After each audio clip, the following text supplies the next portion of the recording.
사회적 거리를 두자고 하는데 이 사회적 거리가 마음의 거리까지 멀게 해서 또 다른 가정 해체의 원인이 되는 그런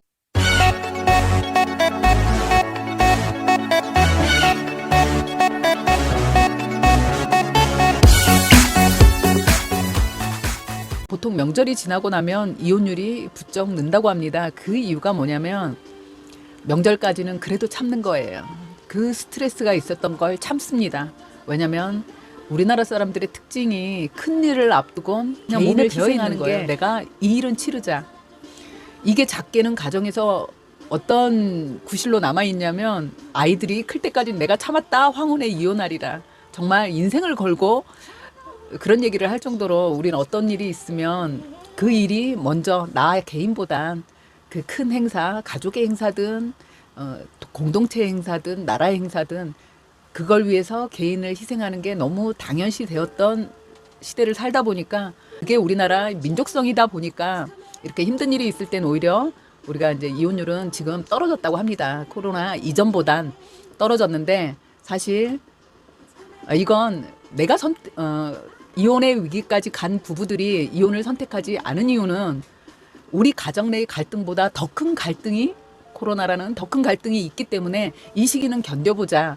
사실 큰 사건이 있으면 작은 감정적인 사건들은 잊혀지게 되잖아요. 아니, 근데 그건 잊혀지는 게 아니라 묵혀두는 겁니다. 내가 마음에 쌓아두는 거기 때문에 또 닥쳐오는 명절.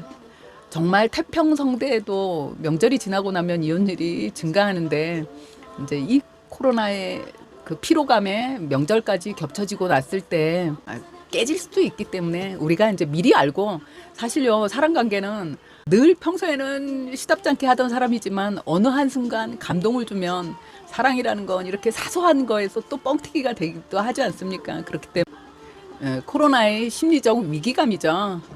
이게 사라지고 나서 마음속에 있던 불만, 피로감이 한꺼번에 터져 나오기 전에 우리가 조심합시다. 그전 같으면 코로나 전 같으면 지금 애들이 학교도 안 가고 있으니까요.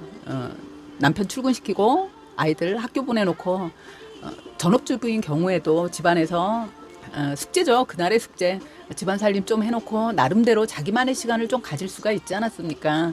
그때 조금 쉬면서 아침에 남편도 제때 깨워도 일어나지도 않고 애들도 자기 준비 제대로 못해서 일일이 남편부터 아이들까지 엄마의 손을 다 빌려서 그날의 일과를 시작하는 그런 생활이었다면 그 생활에서 아내라는 엄마라는 그 자리의 역할을 하고도 내가 숨을 쉴 수 있는 시간이 있었거든요.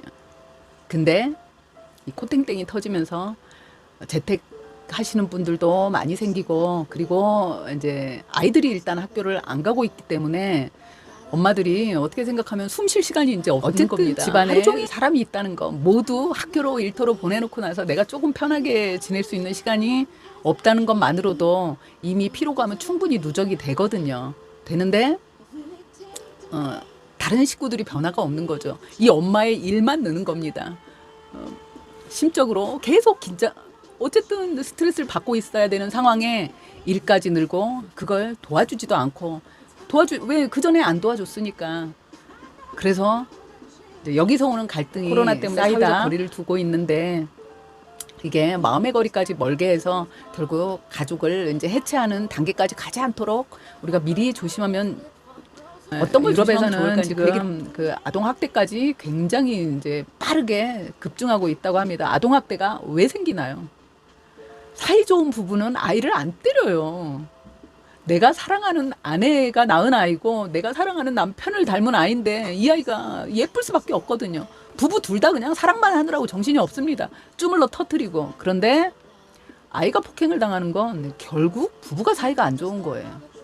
엄마도 남편이 마음에 안 드니까 애한테 지혜비 닮아가지고 절로 가 있어 이러고 말 함부로 하고 아빠는 아빠대로 애미가 하루 종일 끼고 앉아갖고 도대체 뭔 짓을 했길래 애가 저따구로 공부도 못하고 이러고 아이한테 언어 폭행, 손도 올라가고 그러게 되는 거거든요.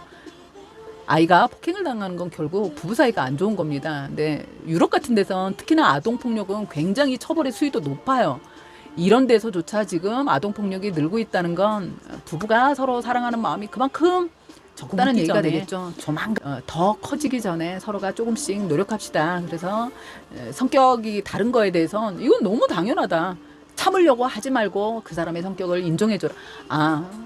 아내가 이름이 순입니다. 이름은 순이고 생긴 건 저처럼 생겼어요. 순이는 저처럼 생긴 거예요. 그러면 성격이 지랄 같아도 어쩔 수 없는 겁니다. 얘는 그냥 그 성격이 얘예요. 이걸 내가 참아서 해결이 안 되죠. 참는 순간 나는 병이 나잖아요. 이건 내가 참아줄 게 아니라 너는 그런 성격이구나. 이 성격을 그냥 인정해주면 됩니다. 인정해주고 내가 이 사람이 빼빼빼해요. 그래서 내가 순간적으로 성질이 빡 나려고 해요. 아니 이거는 내가 나려고 하는 순간 내가 나한테 웃음이 안 나오나요? 아니 나하고 다른 사람이고 얘는 성질이 원래 이런데? 내가 여기서 좀 화내면 뭐예요? 고쳐서 사람을 어떻게 얘를 그냥 버리고 다른 걸 구해와서 써야죠. 그렇잖아요. 이 사람인 거예요. 이걸 인정해 주라는 거죠. 서로가 서로를 그 사람 자체로 인정해 줘라. 그 사람 이름이 있고 그 사람 얼굴이 있듯이 성격도 그냥 그 사람인 걸 인정해 주면 우리가 성격 차이니 뭐니? 이건 있을 수도 없는 거다. 우리가 억지로 참으려고 하니까 이건 참을 문제가 아니라 이제 인정을 해줘야 한다고 하고요. 그리고 소통의 문제 서로가 지지해주고 이왕이면 말 한마디라도 공감해주고 지지해주고 이거는 서로가 배려해주고 그리고 아끼지 말아라. 그 사랑한다는 말 돈 드는 거 아닌데 하고 나면 서로가 행복해지는 걸 왜 안 합니까? 하셔야지. 꼭 하시기 바랍니다. 상대가 싫어하는 건 그 사람 성향이거든요. 그냥 빵고 맡기고 트름하고 화장실 가서도 그냥 뚜껑도 제대로 안 닫고 쉬를 여기저기 묻히고 이런 거. 내 짝꿍이 싫어하면 조금 조심하자. 내가 밖에 나가서는 조심하잖아요.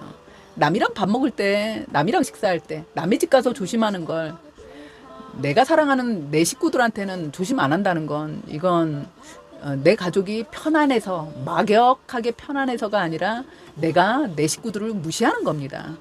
내가 나를 사랑하지 않으면서 남을 어떻게 사랑할 수가 있겠어요? 늘 말씀드리죠. 내가 나를 진짜로 사랑하는 사람, 내가 나를 사랑하는 사람은 내가 나를 존중할 줄 아는 겁니다. 내가 나를 존중할 줄 알아야 남도 존중할 줄 알고 그래서 남에게 존중도 받는 거잖아요.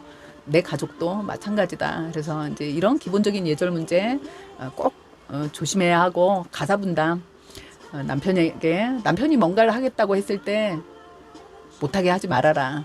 그 사람도 이 집안의 일원이고 또 이렇게 작은 일이라도 남편이 함부로 만약에 해놓으면 칭찬은 분명히 잘해줘야 합니다. 아우 그따구로 하냐 이런 말 하면 안 돼요. 나는 그냥 계속 집안일을 했잖아요. 내가 해온 시간만큼 내가 능숙해진 겁니다. 나도 처음에 남편이 뭔가 하나 도와주려고 하는데 못한다고 구박을 해요. 당연히 못하죠. 초짜인데 뭘 배워봤어야 하죠. 하고 실수도 하고 잘못도 하고 그러다 보면 다음에 밀가루도 덜 흘리고 라면을 끓여도 스프 식탁에 안 퍼지게 조심해서 봉지 갖다 버릴 줄도 알고 이거 해봐야 아는 거 흘려봐야 이게 더러운 줄 알고 다음에 안 더럽게 하려고 깨끗하게 하는 거거든요. 그 실수하는 거 뭐라고 타박하지 말고 아내가 도와달라고 하기 전에 나도 이 집안에 당당한 내 집안인데 내가 내 집을 아는 건 결국 만져봐야 아는 거잖아요. 내 집안일 도와주는 거 이건 뭐 도와주는 게 아닙니다. 이 도와준다는 말도 나빠요. 해야죠. 당연히 같이 꾸려나가는 거니까 이거 서로 하려고 노력해야 된다. 그래야 결국 우리 부부가 행복한 건 아이도 행복하고 건강하게 크는 거니까 최소 단위의 공동체 아닙니까? 지금은 이웃사촌도 없잖아요. 옆집 사람들 눈만 마주치면 난리 나잖아요. 이거 세균 넘어올까 봐. 사회적 관계를 가질 수가 없습니다. 그나마 건강하게 맺을 수 있는 관계는 우리 아주 작은 우리 공동체인데 이 안에서 서로 아주 최소한의 예의만 지킨다면 정말 행복하게 이 위기를 그런데 이거는 이 위기뿐이 아니라 내가 사회생활을 할 때도 지킨다면 모든 사람들에게 아주 좋은 관계를 유지하는 아주 인맥관리에도 인간관리에도 최고의 팁이 아닐까 이렇게 생각합니다. 구독과 좋아요는 무료입니다. 그리고 저에게는 큰 힘이 됩니다. 감사합니다.